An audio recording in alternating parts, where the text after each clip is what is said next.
Em Contato, com o Dr. Charles Stanley, compartilhando o Evangelho em todo o mundo. Me converti ao Senhor com cerca de 42 anos.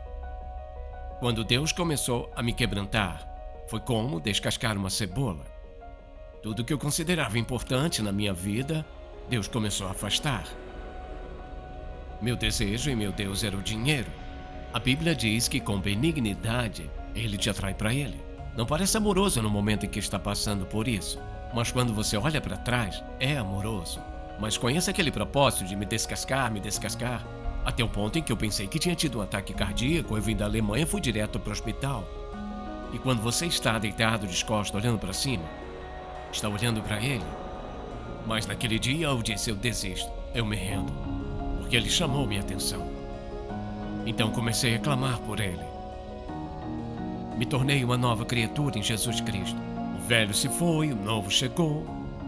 E Ele me deu um foco e um propósito na vida, então, que eu não tinha antes. Podia ver todos os negócios que fiz.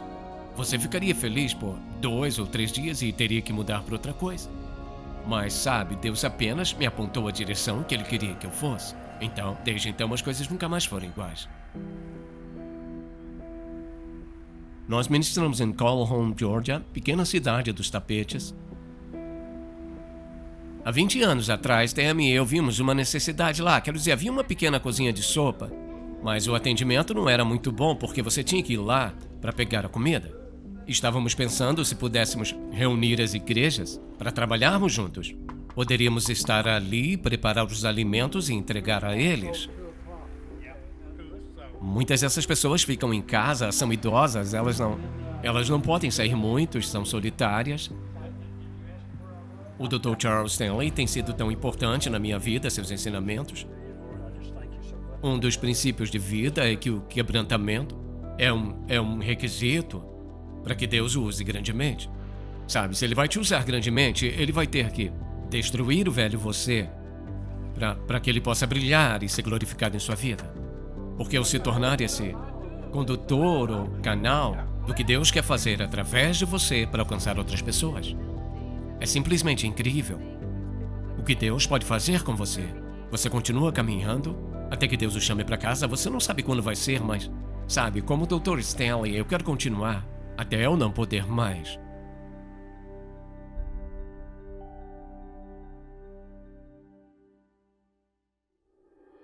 A seguir em Contato, ajuda para nossa cura. Bem, somos a nação mais rica do mundo, mas provavelmente uma das mais doentes. E se você pensar nisso, gastamos bilhões de dólares todos os anos em pesquisa médica e todos os tipos de medicamentos e farmacêutico isso e aquilo. E por que ainda estamos tão doentes? O que está acontecendo dentro de nós que não ficamos saudáveis?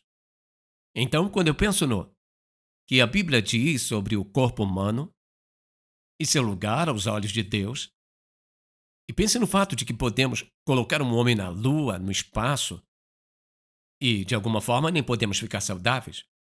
Na verdade, há algo errado em tudo isso. Mas a questão é essa. O que Deus fala sobre o corpo humano e sobre cura? E muitas vezes as pessoas não querem juntar os dois. Eles dizem aquele ministério de cura. Não estamos falando sobre ministério de cura, estamos falando sobre ser um filho de Deus e ter algo acontecendo no corpo humano que nos deixe doentes, ou algum problema emocional que acontece que nos faz desviar um pouco do curso. Então, o que eu quero que façamos é que olhemos para as Escrituras, para ver o que Deus diz, e para ver o que Ele diz quando você e eu precisamos de cura em nossas vidas. Nossa primeira resposta é: chame um médico. Primeira resposta: vá à farmácia.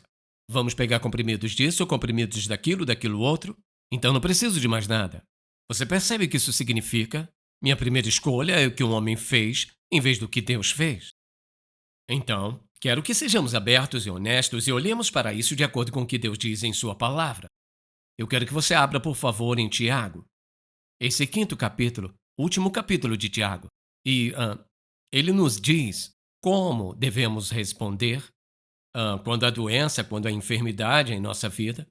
E nesse 5º capítulo, ele fala sobre muitas coisas que estamos familiarizados, provações e assim por diante. E então ele chega ao versículo 13.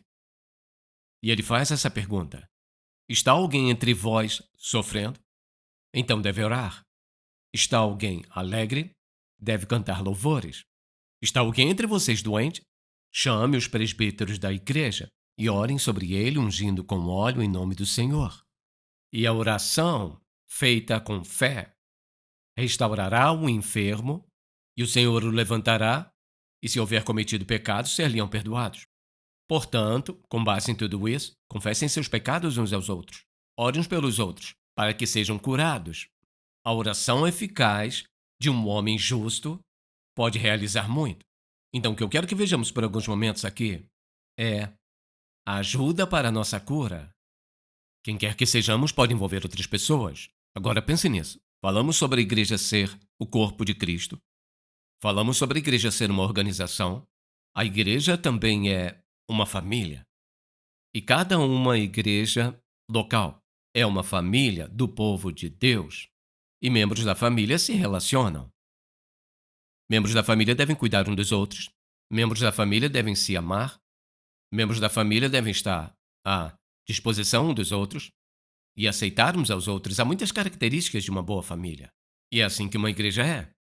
E assim, nesse capítulo, Tiago, ele nos dá um padrão. Quero que preste atenção. Porque esse padrão afeta tudo. Não apenas doenças, não apenas coisas emocionais, não apenas coisas físicas, mas observe o que ele diz, e quero que olhemos novamente, lemos apenas por um momento.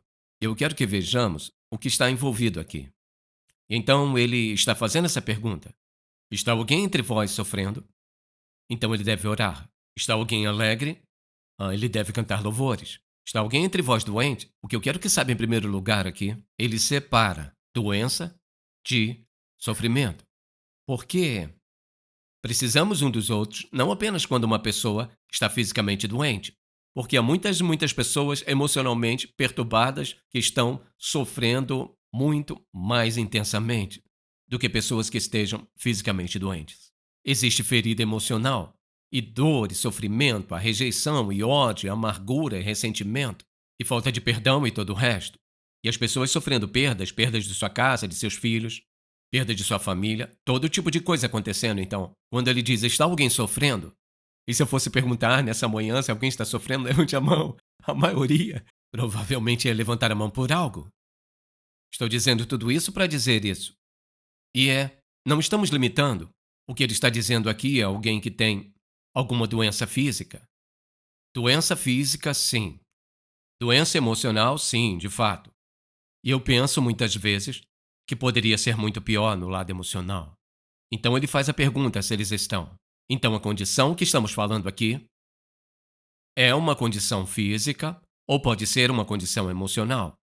E ele diz, à luz disso, é assim que devemos agir. E ele diz que devemos pedir ajuda. E ele diz, o que quer dizer com isso? Veja o que ele diz. Ele diz, se alguém entre vós estiver doente, então ele deve chamar os presbíteros da igreja, e eles devem orar sobre ele, ungindo com óleo em nome do Senhor.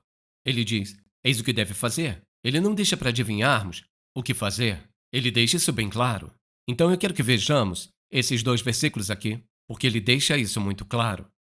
Ele diz, aqui está o curso da ação. Ele diz, então ele deve chamar os presbíteros da igreja, e eles devem orar sobre ele. Agora veja isso. O presbítero não chama a pessoa. A pessoa chama o presbítero da igreja, por exemplo. Se você ficar doente e quiser que alguém ore por você, não espere que alguém adivinhe que você está doente. Ele diz, chama os presbíteros da igreja. Eles devem orar sobre ele, ungindo com óleo em nome do Senhor. Agora, o que esse negócio de óleo tem a ver com isso? Bem, alguém diz, o óleo cura? Não. O óleo e a oração. É a oração que é importante e não o óleo. Embora o óleo, por exemplo, seja um símbolo da presença do Espírito Santo em alguns lugares.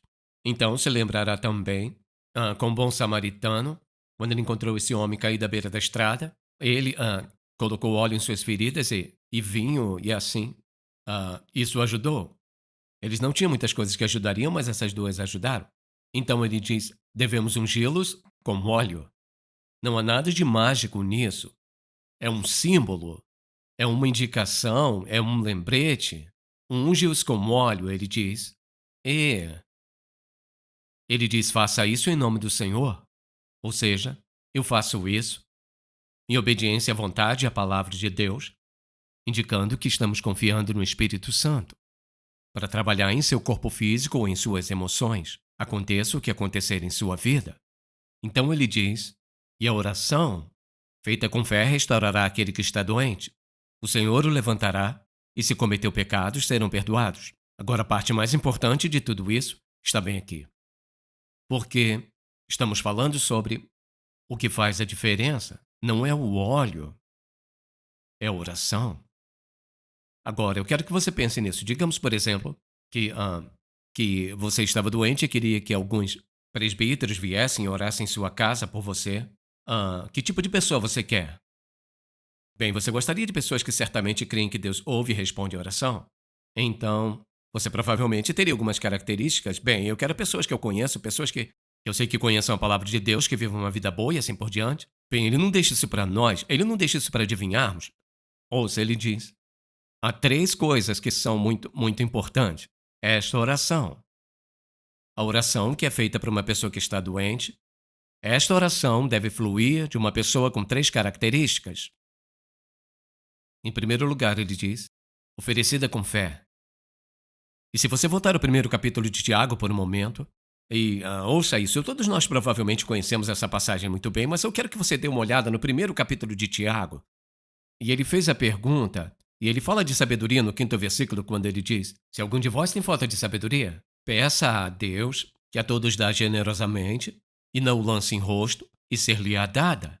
Mas ele deve pedir com fé, em nada duvidando, sem oscilações para frente e para trás. Talvez ele vá, talvez não. Sim, ele pode, não, ele não pode. Ele diz sem oscilar para frente e para trás. Ele diz: peça a Deus, que a todos dá generosamente, não o lance em rosto, e ser-lhe-á dada. Mas ele deve pedir com fé, em nada duvidando, pois quem duvida é como a onda do mar, impelida e agitada pelo vento. Ou seja, ele diz: pois aquele homem não deve esperar que ele receba alguma coisa do Senhor. Então ele diz a oração da fé. Ou seja, veja isso, a oração da fé é uma oração baseada na palavra de Deus, baseadas em nossas experiências com Deus, em oração respondida, a oração da fé. Então, se vai haver cura, deve haver uma oração que flua de uma vida de fé. Que significa, veja isso, precisamos estar na palavra continuamente, lendo a palavra de Deus, ouvindo a Ele, ser lembrado por Ele, desafiado por Ele, dirigido por Ele. Precisamos da palavra a cada dia das nossas vidas.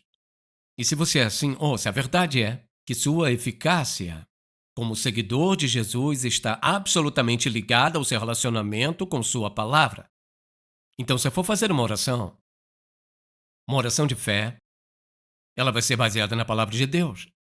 E se eu não tiver lido a Bíblia por cerca de 1 ou 2 semanas, o que quer que seja, eu garanto a você, se você apenas parar e pensar em sua própria vida, não ler as Escrituras, seu nível de fé começa a baixar. E quanto mais você ficar longe da palavra de Deus, menos fé você tem para confiar nele genuinamente nesses tempos difíceis. Então ele diz, em primeiro lugar, essa oração deve fluir de uma vida de fé. Então veja essa parte. Ele diz não apenas isso, mas ele diz, o Senhor o levantará e se cometeu pecado, serão perdoados. Portanto, confessem seus pecados uns aos outros e orem uns pelos outros. Agora, por exemplo, se você vai orar por alguém, tem que lidar com o problema do pecado. Porque há uma relação direta entre pecado, doença e cura. Há uma relação direta. Isso não significa que todo mundo que está doente está vivendo em pecado. Mas quando uma pessoa está vivendo em pecado, eis o que Deus disse. Ele disse que se você considera o que significa que se apega a isso, sabe que está lá e o mantém lá, se mantém a iniquidade em seu coração, ele diz, não vou te ouvir. Agora, as pessoas não acreditam nisso, às vezes vivem como o diabo e oram e dizem, tenho falado com Deus, sei que Deus vai responder minhas orações. Não, não vai. Ele diz, se você manter a iniquidade em seu coração, não vou te ouvir. Agora, eu quero que pense nisso. Aqueles presbíteros, quem quer que sejam, quando se encontram com alguém para orar por eles, por exemplo, eles têm que lidar com o pecado em sua própria vida, se houver, e a pessoa que está doente, ou perturbada, ou qualquer que seja a questão, ela tem que lidar com a questão do pecado. O pecado é uma barreira para as bênçãos de Deus e os caminhos na obra de Deus. Digamos, por exemplo, se eu for à sua casa e orar por você, ou você vem à igreja, o que quer que seja, estamos orando por você e eu vivendo em pecado, Deus não vai ouvir aquilo.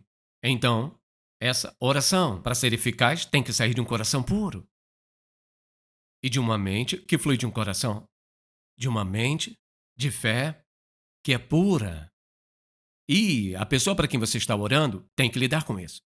Se eu for até você e pedir que ore por mim, eu tenho um pecado em minha vida e estou me agarrando ao pecado e orando para que Deus me cure, estou perdendo meu tempo. E não sendo justo com a pessoa que está orando por mim.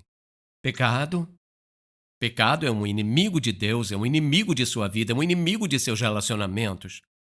E temos que lidar com isso, para que possamos estar aptos a orar por outras pessoas. E Deus, ouça, Deus deseja responder nossa oração, Ele deseja curar, Ele deseja ajudar as pessoas em tempos difíceis, sejam emocionais ou físicos. Mas Ele quer que essas orações sejam feitas de corações que são puros. Então, antes de tudo, tem que fluir de um coração de fé.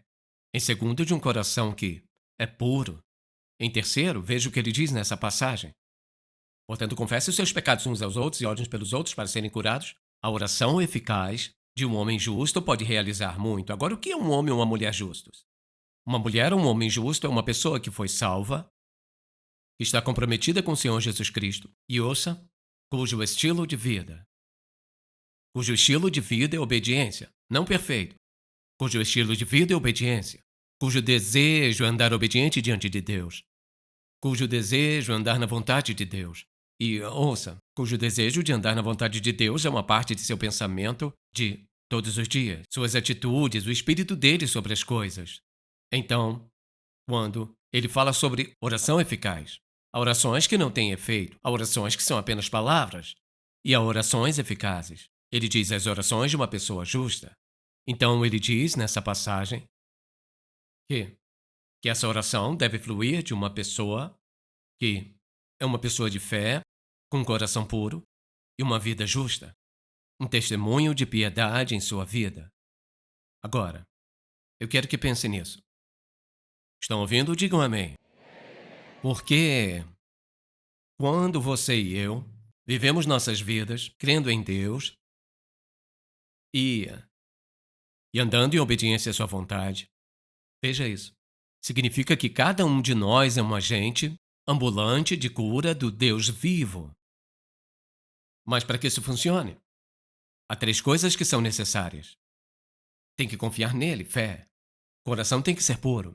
Seu estilo de vida tem que ser justo. E é isso que transforma a vida de alguém. E quando alguém diz, veja isso, eu preciso que você ore por mim. Eles acabaram de expressar confiança em você. Eles acabaram de expressar confiança veja isso, em seu relacionamento com Deus. Eles acabaram de expressar confiança em sua caminhada com Ele. Eles acabaram de expressar confiança em sua capacidade de se comunicar com Ele. A necessidade que acabaram de comunicar a você. Isso faz de você uma pessoa muito especial. Cada um de nós somos uma agência ambulante de cura do Deus vivo.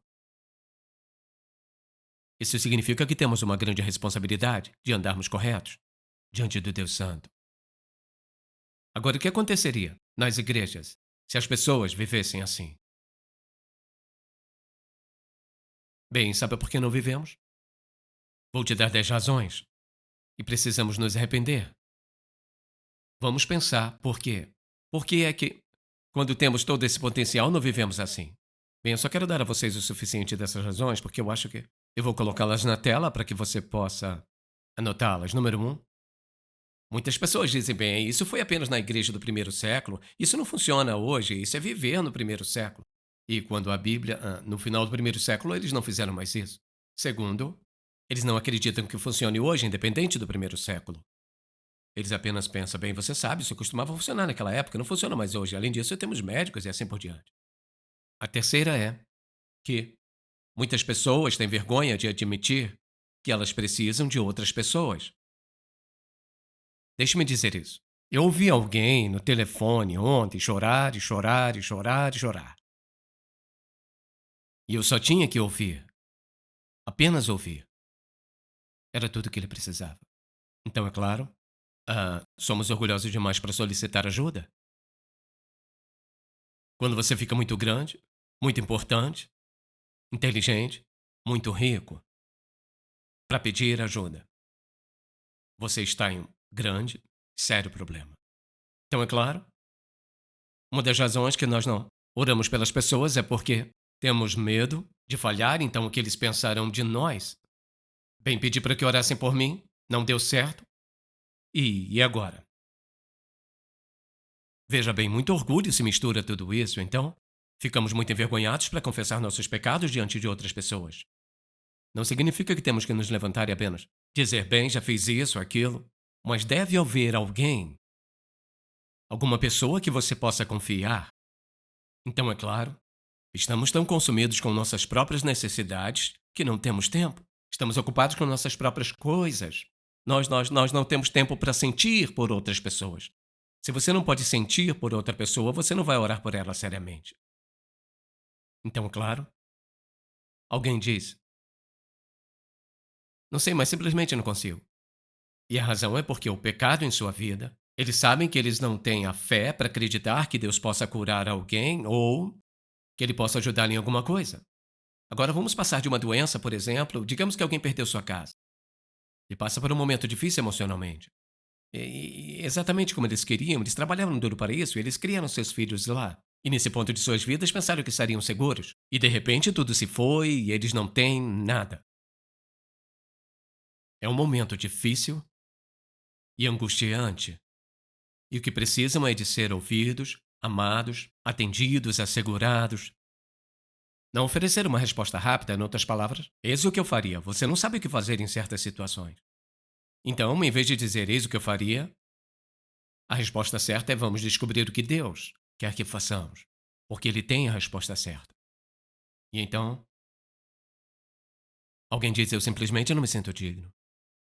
Deixe-me te perguntar, quão digno você se sente sobre qualquer coisa? Esse negócio de digno é uma fuga. Não é questão de ser digno, somos filhos de Deus. Não podemos deixar que isso nos incomode. Então vou te dar uma última coisa. Por que não fazemos isso? É fácil enviar-lhes um cartão de melhoras ou flores. Tem problemas sérios na vida? Você tem alguém em mente hoje que você ligaria, que você diria, eu vou ligar para ela, eu vou ligar para ele porque eu sei. Eles fazem uma oração de fé, o coração deles é limpo, estão vivendo uma vida piedosa e eu creio que Deus responderá às suas orações. Todo crente precisa de alguém e alguém em sua vida que corresponda a esse requisito. Agora pense nisso. Uma igreja é uma família. E uma família você cuida um do outro, ama um ao outro, apoia um ao outro, ajuda um ao outro, é tudo um ao outro, um ao outro, um ao outro. E eu acho que há 11 ou 12 um ao outro. Paulo menciona em suas epístolas. É disso que se trata a igreja, um ao outro. Então quero te fazer um desafio. Seja qual for a sua igreja, onde quer que vá a igreja, pergunte a si mesmo: você está se permitindo a ser um agente ambulante de cura naquela família? É quem nós somos. É o nosso melhor testemunho. Agente ambulante de cura, de ferida, dor, sofrimento, tristeza, perda, seja o que for. Porque nós conhecemos aquele que pode mudar tudo isso, e esse é Jesus. Se você nunca creu nele como seu salvador pessoal, está perdendo o melhor da vida. Se nunca creu nele como seu salvador, que tipo de relacionamento tem com Deus? Você não tem nenhum.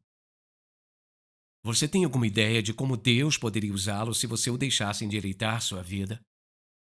Isso começa pedindo a Ele que perdoe seus pecados e entregando sua vida a Ele.